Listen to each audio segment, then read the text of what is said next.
Depuis près de 2000 ans, elle domine la scène. Vikings, rois, marchands, chevaliers, tous ont laissé une trace. C'est pourquoi aujourd'hui, on se retrouve dans la capitale de la Normandie. Rouen, c'est bien sûr la cathédrale Notre-Dame.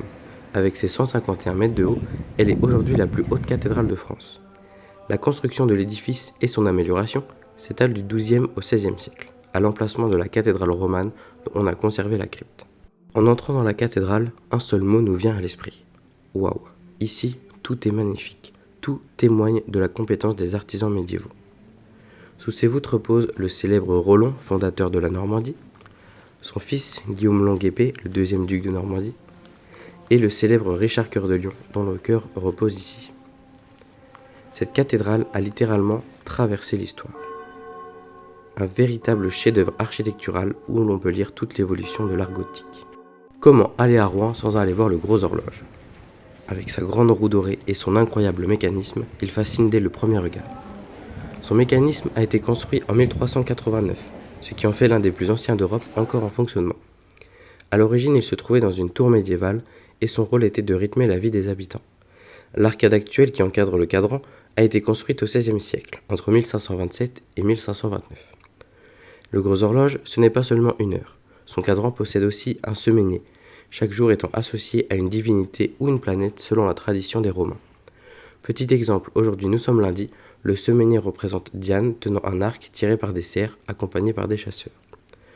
Aujourd'hui on peut visiter l'intérieur du Gros Horloge pour voir le mécanisme aimanté au sommet. La vue sur Rouen est superbe et permet de comprendre combien ce monument a marqué la vie de la ville pendant des siècles. À Rouen, impossible de se balader en regardant ses pieds. Il faut avoir le nez en l'air et explorer le magnifique quartier médiéval. Fermez les yeux et imaginez-vous au XVe siècle. Les ruelles pavées s'animent dès le matin.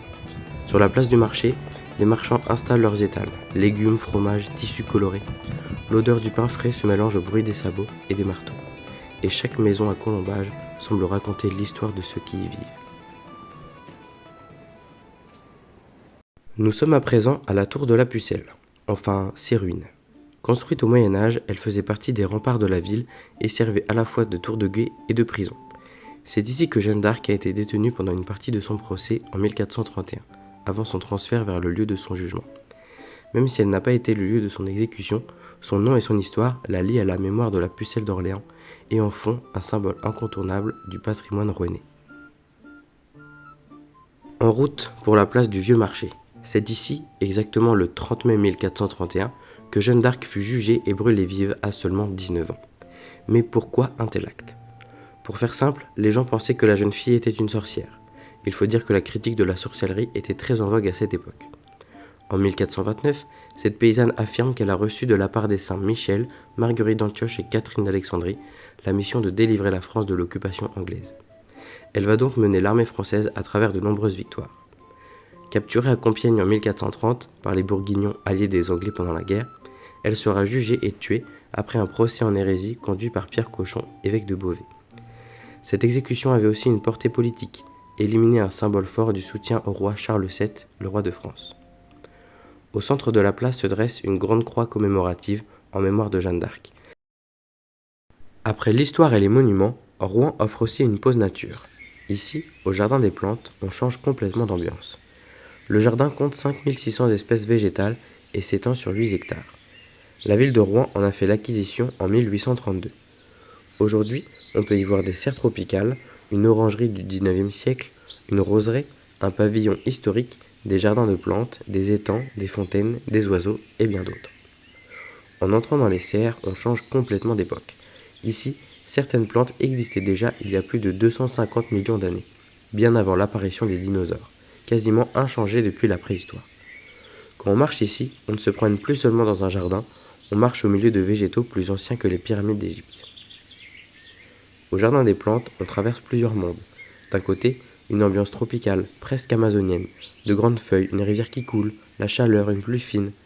Chaque végétal rappelle que cette jungle miniature est un écosystème vivant, fragile et fascinant. Quelques pas suffisent pour changer complètement d'univers. L'humidité et la jungle laissent leur place à une serre désertique où cactus, succulentes et plantes grasses sont parfaitement adaptés à ce climat. Le Jardin des Plantes est un véritable écrin de verdure au cœur de la ville, où la diversité révèle toute la créativité et la beauté de la nature. et qui laisse parfois quelques surprises. Rouen ne se résume pas à son patrimoine médiéval et ses espaces verts. Ces musées offrent un tout autre voyage à la rencontre de l'histoire, de l'art et du savoir-faire à travers les siècles. Le musée Le Sec des Tournelles, installé dans une ancienne église gothique, est un lieu unique où le métal devient art. Plus de 5000 pièces de ferronnerie y sont exposées. Serrures, grilles, outils, clés et objets décoratifs et du quotidien.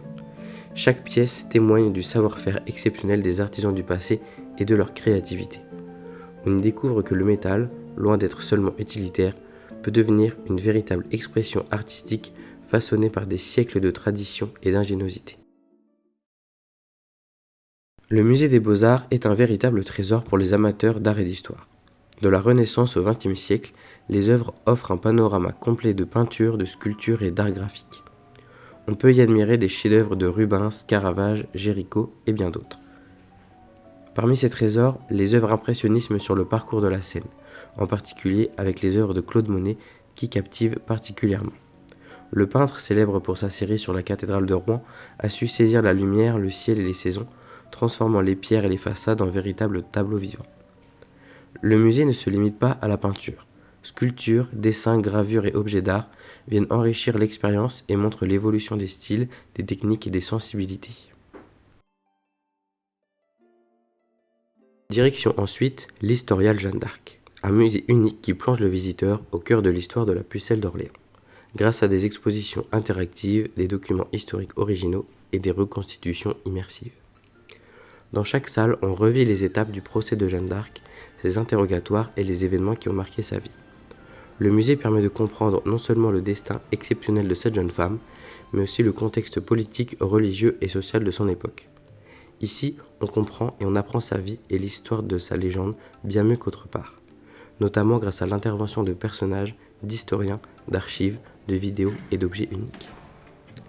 Le musée est somptueux. Entre cryptes du XIe siècle et salles immenses, l'ambiance permet littéralement de faire un vrai bond dans le temps. Sous l'œil éternel de Jeanne d'Arc, Rouen continue de raconter son histoire. La cité immersive viking porte parfaitement son nom. Ici, on ne visite pas simplement un musée, on vit comme un viking. Entre son, décor, reconstitution et animation interactive, on a vraiment l'impression de remonter le temps.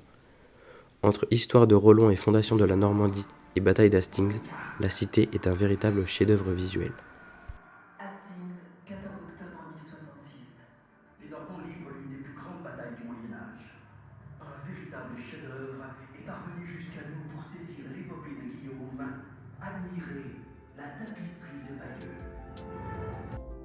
Merci à tous d'avoir regardé cette vidéo. Si elle vous a plu, n'hésitez pas à mettre un like et à vous abonner pour ne rien manquer des prochaines immersions. Je souhaite également vous introduire à cette chaîne, avec laquelle nous allons explorer ensemble le patrimoine. Et quand je parle de patrimoine, je parle de tout ce qui est lié à ce mot. L'histoire, la culture, la nature, les traditions et bien d'autres choses que nous verrons pendant cette aventure. À très bientôt pour de nouvelles explorations.